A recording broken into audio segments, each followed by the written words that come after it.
It's usually me making demands of Hippocrates. I wonder what this is about.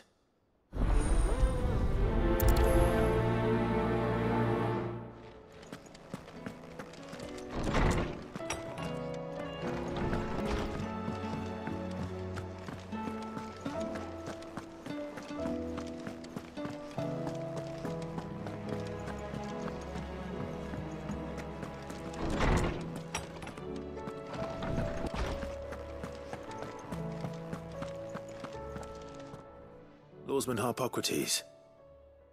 I received your note. Ah, yes. I expect you're wondering what this is all about. You spoke of making amends with Dion, but I can't imagine what for. Then I should begin by telling you that I was once his tutor. This was some years ago, of course, before I joined Sid in his hideaway. At that time, I was counted among the foremost scholars of Oriflamme, and was accordingly invited to the palace to supervise the young prince's education, all to ensure that the future emperor had a firm grounding in, well, everything an emperor should. History, religion, commerce, government. Alas, our time together was cut short when Dion left to join the dragoons, his studies no longer being deemed necessary. I had not expected to meet with him again, least of all here. Have you spoken with him? No, I have yet to find the right moment. His Highness always seems so preoccupied, especially when alone. I would not wish to disturb his ruminations with idle words of greeting, not when I know he dwells upon the evil Ultima had him commit in the Dominion. The guilt weighs heavily on him, I know. But as you say, that was Ultima's doing. Surely you can't blame yourself. When I first met him, it was not guilt, but his people's expectations that weighed heavily upon him, and I did nothing to ease that burden. He bore it alone, until the day he could not bear it any longer. It is one of my greatest regrets that I only ever offered him my wisdom, when what he truly needed was friendship. The blame for Dion's transgressions lies not only on his shoulders, but on mine. I see. I'm ready to help you in any way that I can. Then I beg that you bring me a wild wyvern tail. Apothecaries across the ages agree that even to glimpse such a flower is to be granted inner solace. Fabulists and fraudsters all, of course. But there is oft a seed of truth to be found where even the most outlandish opinions align. Well, it can't hurt to try. Where can I find this flower? And how will I know it? You have seen cultivated wyvern tails before, I trust. The lily-white blossoms from whose roots the poisonous ink for the brand is distilled. Well, those which grow in the wild differ only in their purple hue. The harsher the environment in which they are raised, the deeper the color. There is a waterfall in Rickmal's roost across the strait, where the flowers once grew in abundance. Whether they still survive there, I know not. But try as I might, I can find no likelier location. It's all right. I'll find you a wyvern tail one way or another. Thank you, Clive. And please, be safe.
Seems this place has been flooded twice over.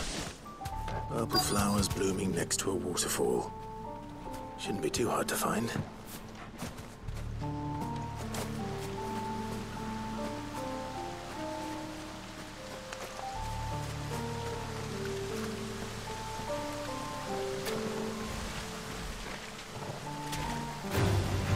No mistakes.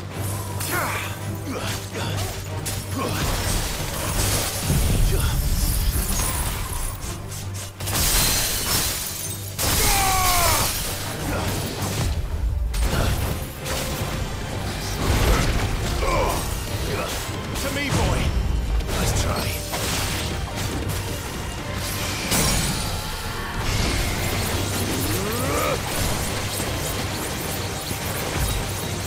Torgal, kill! All yours, Torgal.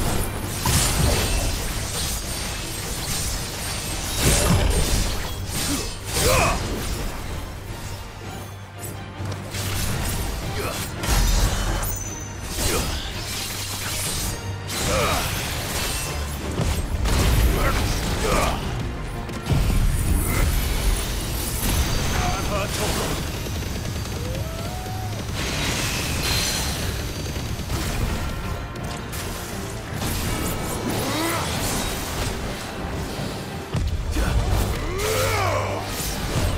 Too slow.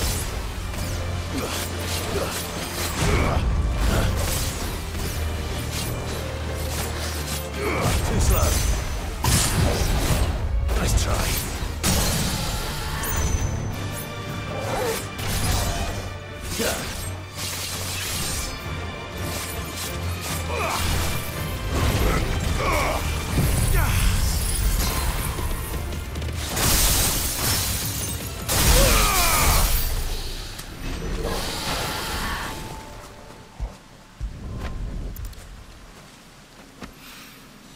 Here they are.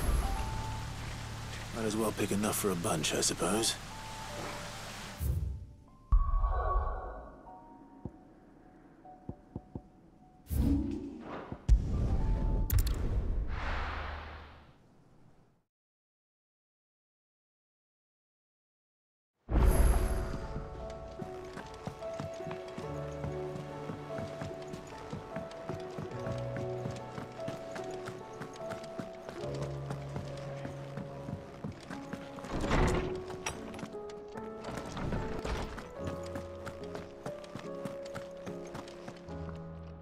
Oarsman, I found the flowers you were looking for. You did? I think I did.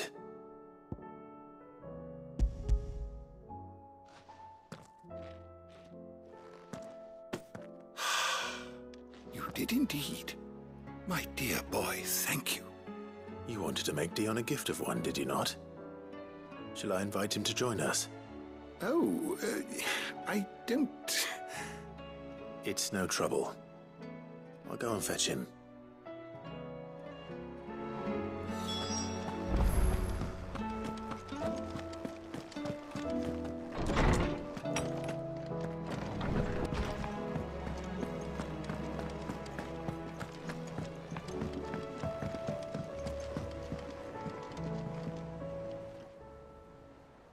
Your Highness, would you do me the honor of accompanying me? No. It is time, then. No, only to the shelves. Our lawsman has something he'd like to give you. Master Harpocrates. No.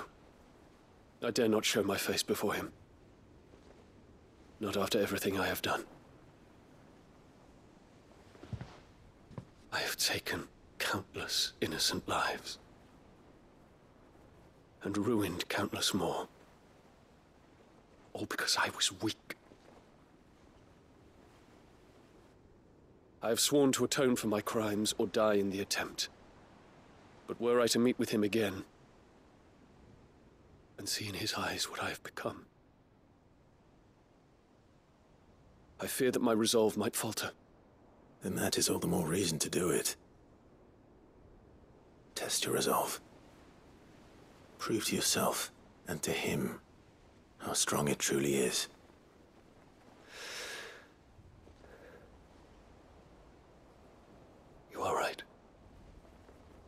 I must, at the very least, offer him my gratitude. Very well, then. Take me to him. Follow me.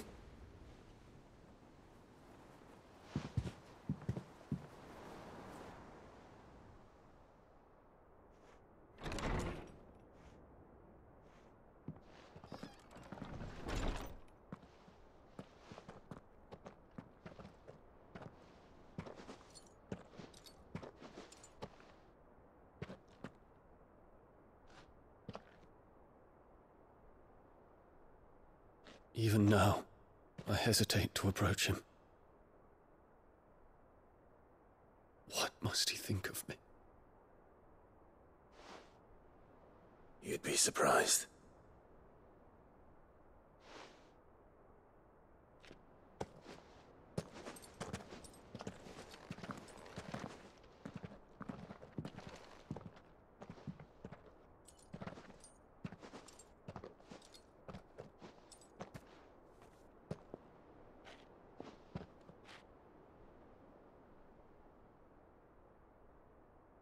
Master Harpocrates, pray, accept my apologies for leaving your tutelage before my studies were complete. Your lessons opened my mind to a world quite unlike the one I had imagined from within the gilded confines of the palace. And I shall be forever grateful for the efforts you made to enlighten me. Lift up your head, Your Highness. The deeds of youth require no apology. That you took the time to visit me says much about the man you have become. Now, there is something I would like to show you.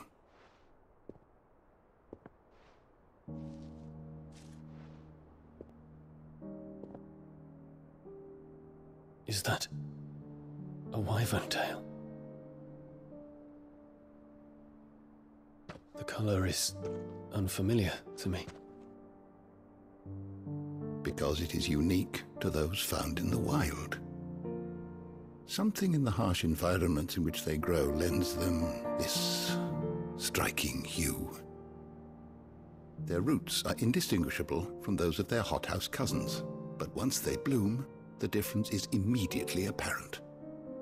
In this flower, I see you, Your Highness. Its roots were the roots of a wyvern tail, with all that implies. But they do not define it, just as yours do not define you. I want you to have it, that it might remind you of this truth.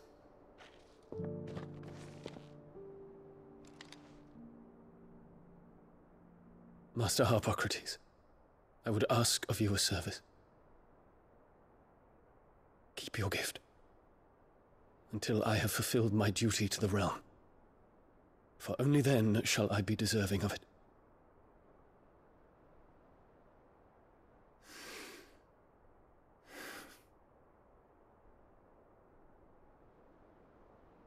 As you wish, Your Highness. I shall await your return.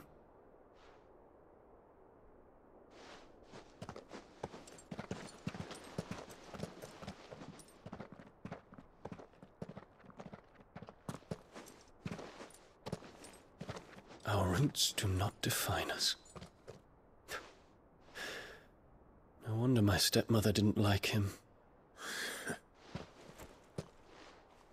For reuniting me with memories I had thought long lost.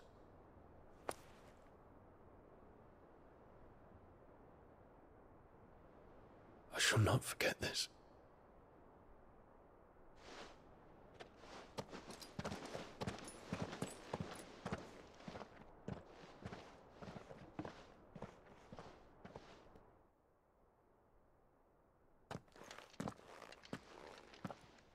Thank you, Clive. Were it not for you, I fear I might never have found the right moment to speak with him. Not to mention the wyvern tales. I shall plant their seeds that I might not disappoint His Highness upon his return. I hope the soil in the hideaway is to their liking. Why, these flowers bloomed in the bleak, black wastes of Waloed. I'm sure Nigel's yard will suit them to a T.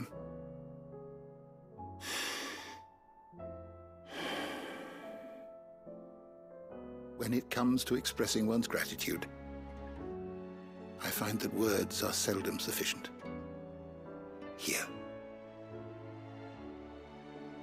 What's this? A stolas quill. Or more precisely, my stolas quill. 'Tis said that an owl's feathers are steeped in the wishes it hears over its long lifetime. All those words just waiting to pour out onto the page. So consider this my wish for you. That one day you may put down your sword and pick up that pen. Well, when that day comes, I'll certainly have a lot to write about. Thank you, Harpocrates. It shall have pride of place in my chamber.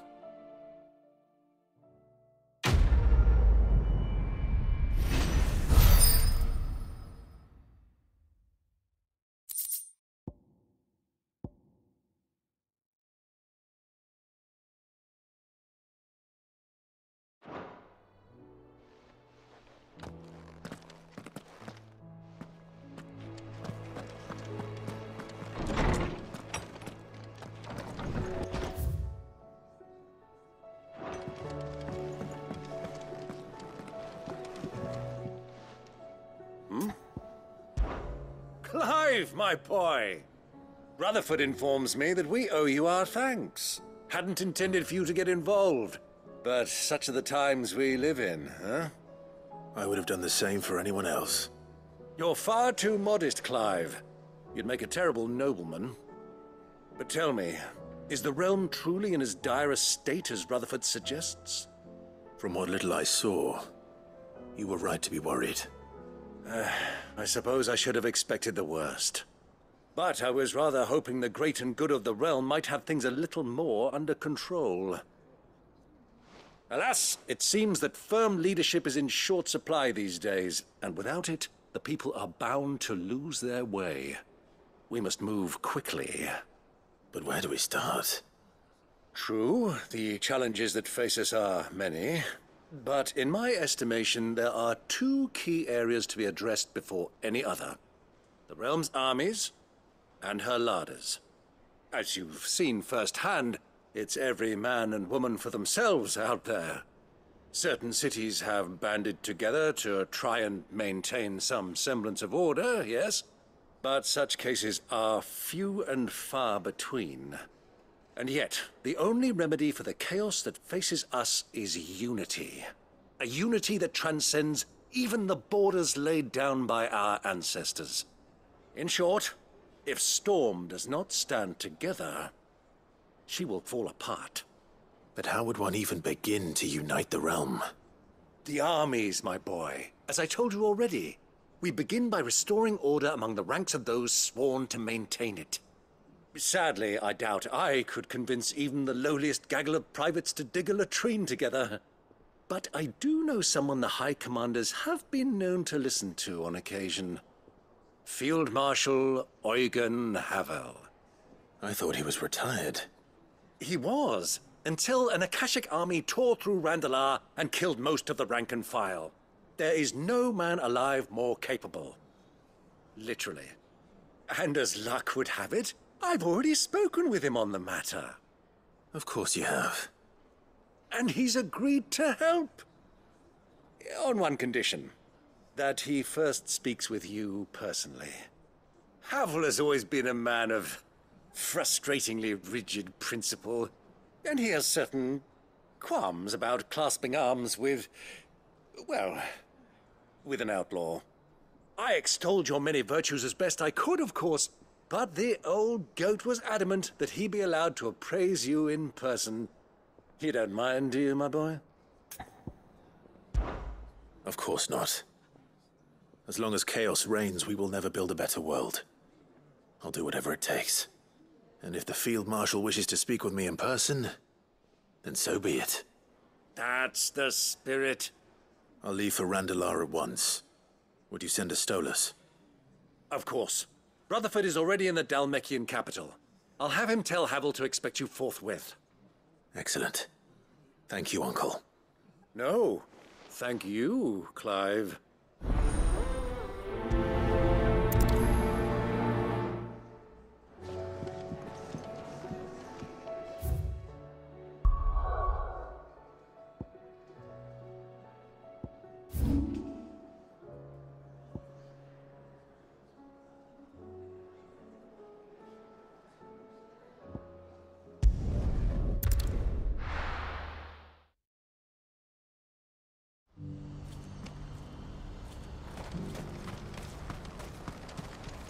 You won't find a finer array this side of the strait. Do you see that too?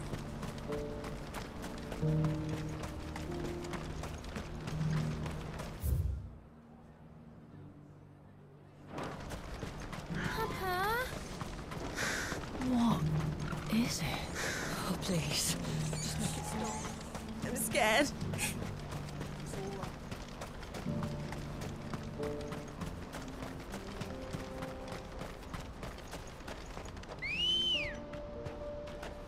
Ready, go? Faster!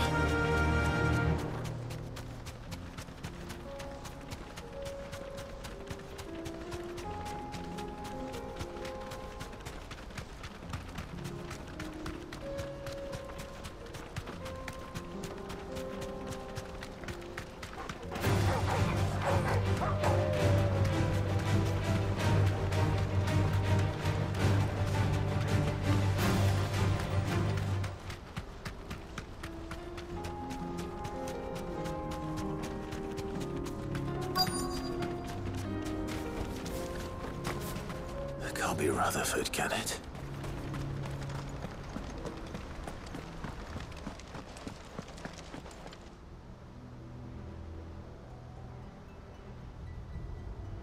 Turncoats and cowards, the lot of you!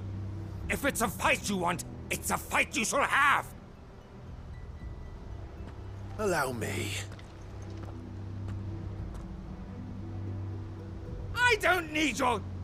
Please, Field Marshal, oblige him. This won't take long. You're right. It won't. Men, finish him.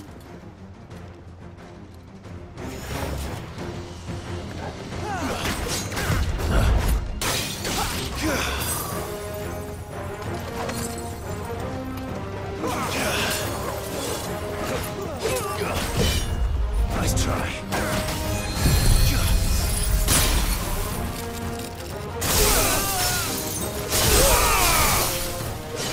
Okay.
A little longer than I'd have liked.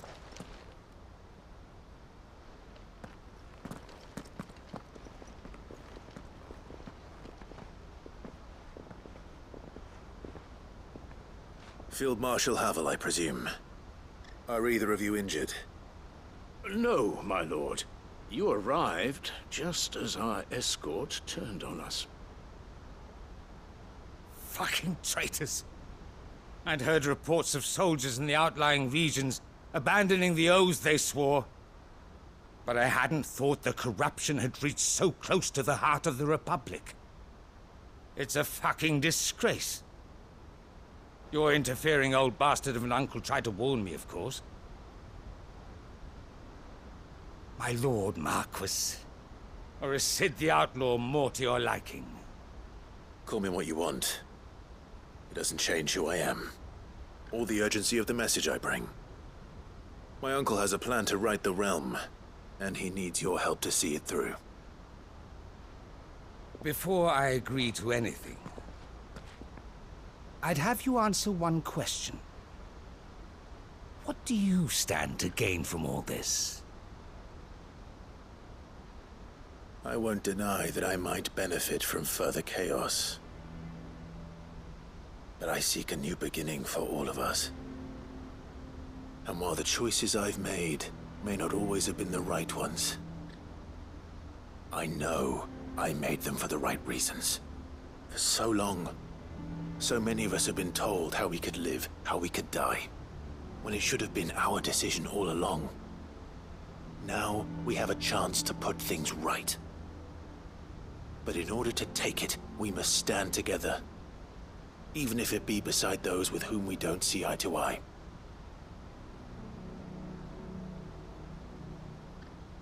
Certainly not the words I expected from an outlaw. But perhaps your uncle was right. You are no ordinary outlaw. I'll never hear the end of this. All right. I'll start by ordering my most trusted guard to bring the Dalmekian fringes under control. Next, I'll make contact with my counterparts in the Imperial Army and see if I can't convince them to try and restore order in their own territory. Thank you, Field Marshal. But they are not the only ones we will need to convince. What do you mean? I don't doubt that I can bully some sense into a few generals. But those they answer to require a different kind of persuasion. And when it comes to honeyed words, well, we will need an envoy. One who can court even the most stubborn of statesmen. You, perhaps. I'm flattered. But I'm no diplomat either. And I have other problems to attend to. What we need is a skilled arbitrator. And I may know just the person. Is that so? And would he happen to be an outlaw too? Of a different kind, perhaps.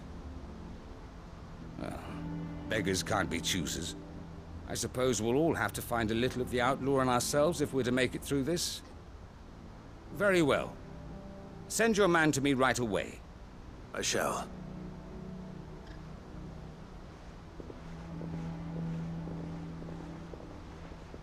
My Lord Marquis. Your Lord Uncle bade me escort the Field Marshal to his manor in Port Isolde. And I will see that my associate joins you there. Very good, my lord.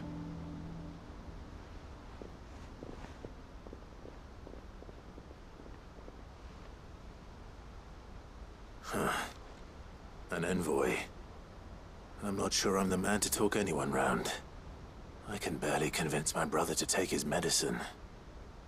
No. This is a job for someone with experience. Someone like Quentin. I hope I can convince him at least.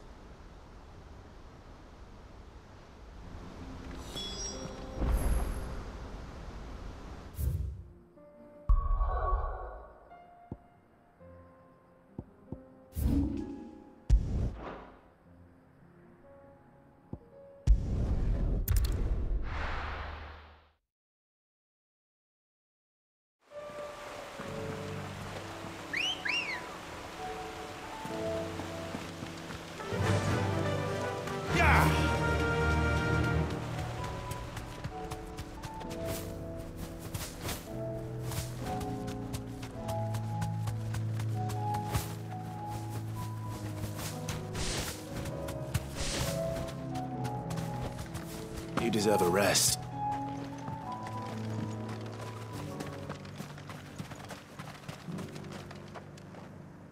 Quentin, I have a proposal for you. Do you now? Something tells me you'll be asking more of me than a cask of Gotand gold. Go on then. Propose.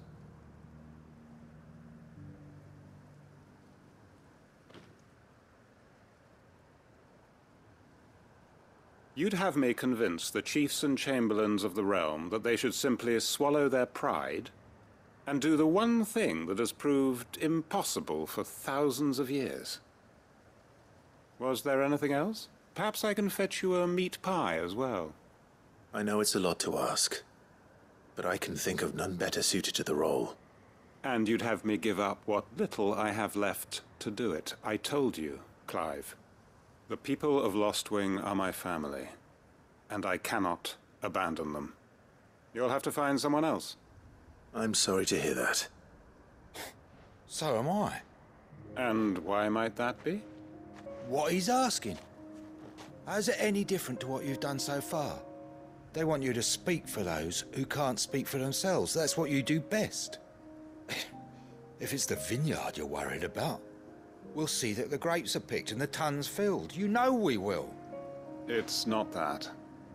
Then what is it? You said yourself we're family. Don't you trust us? You know that's not what I'm... Then what are you saying? That only we are worth saving? Why turn your back on everyone else? You convinced us we could build new lives for ourselves, and if you can do that, who's to say you couldn't convince the entire realm? A stirring argument. I fear that any rejoinder I make might fall somewhat flat by comparison. So you'll join us? Where do you need me? Field Marshal Havel will want to speak with you in person. He's currently in Port Isolde. I can arrange for a party of Cursebreakers to accompany you there. That would be very much appreciated. I hear the roads are far from safe these days. Hopefully not for long. My uncle will want to know that his plan is taking shape.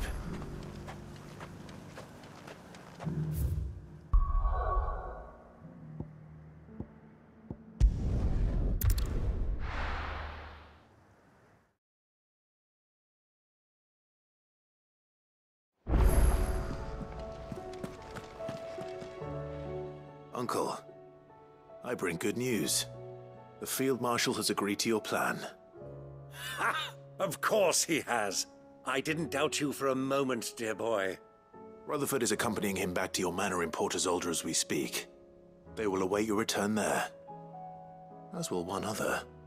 One other? Who, exactly?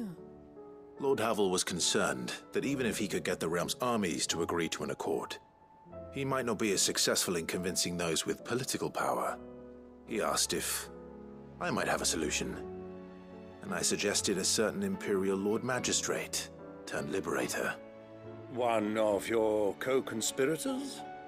Master Quentin would probably call me one of his, but yes. Another outlaw, then. Just the thing we need to put these rotten politicos in their places. Good thinking, Clive. I'm glad you approve. The more the merrier, eh? Uncle, assuming Havel and Quentin can solve our problem with the armies, you still haven't mentioned how we might manage the grain shortages.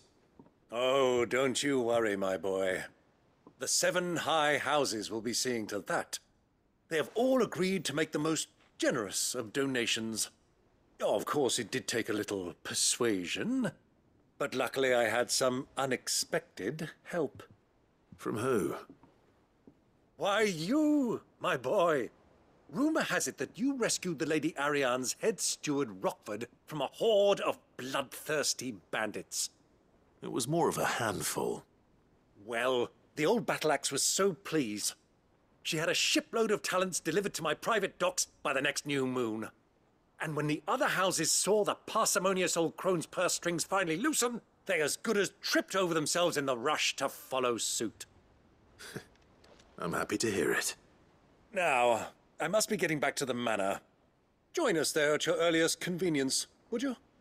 Of course, Uncle.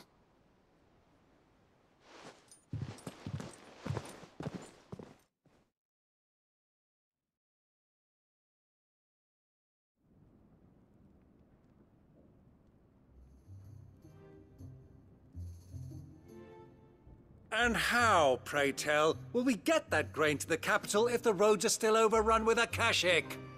You'll find another bloody road. I only have so many men, and I'm not about to send them headlong into an ether flood. That is, unless you'd have them turn as well. Well, I'd certainly eat less. Says the man with a belly bigger than a band of curls. My soldiers actually need their rations. Without any food to keep them going, they'll be dead even before you've sent them on your fool's errand. If I may, gentlemen, perhaps I might suggest an alternative approach. Though supply routes are indeed disrupted, there is no shortage of ships. Indeed, they bob away in every bay from here to Randalar, awaiting a safe haven. Allow them to make port and fill their bellies full of grain. And once those who crowd the cities are fed, ferry the displaced back to the countryside to work the fallow fields. But I'm sure that you wish to continue your discussion. Forgive the interruption. Two such firm friends as yourselves need no help from the likes of me. Rutherford spoke fondly of the great bond between you. Us? Friends? I can't stand the man! Clive, I'm beginning to question the quality of the company you keep. And what kind of company were you expecting him to keep? The man's a criminal! Criminal? How dare you? You are not fit to breathe the same air as this fine, upstanding young gentleman. Upstanding? He calls himself Sid the bloody outlaw! Once more onto the breach.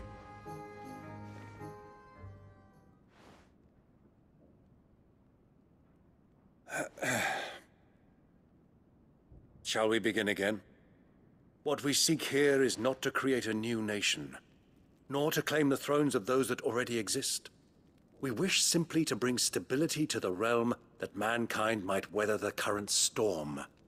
And to do that, we must convince those in power, the generals, the statesmen, the nobles, that our cause is just. There will be disagreements, yes, and I imagine some resistance, much resistance. But we cannot let that deter us. If we show them the path, show them that we walk it ourselves, then I am confident they will follow. The fate of the world lies in my nephew's hands, but the well-being of her people lies in ours. And we must not squander the chance that Clive has given us. Uncle Byron, Now, with that settled, let's move on to the signing of the Accord. For what great moment in history hasn't been accompanied by a little ceremony?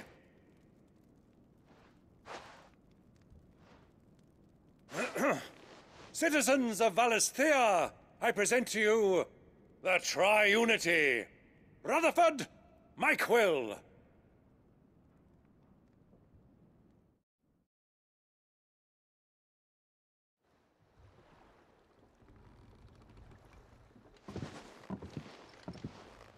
Well, my boy, the stage is set. that it is. This is the role you were born for. Now I ask only that you trust in the talents of your supporting cast. We shall play our parts to the best of our abilities, that you might have the opportunity to shine. The realm needs its Sir Crandall, and there is no better Crandall than you, Clive. I want you to keep this signed accord as proof of our faith in you. I will. Thank you, Uncle.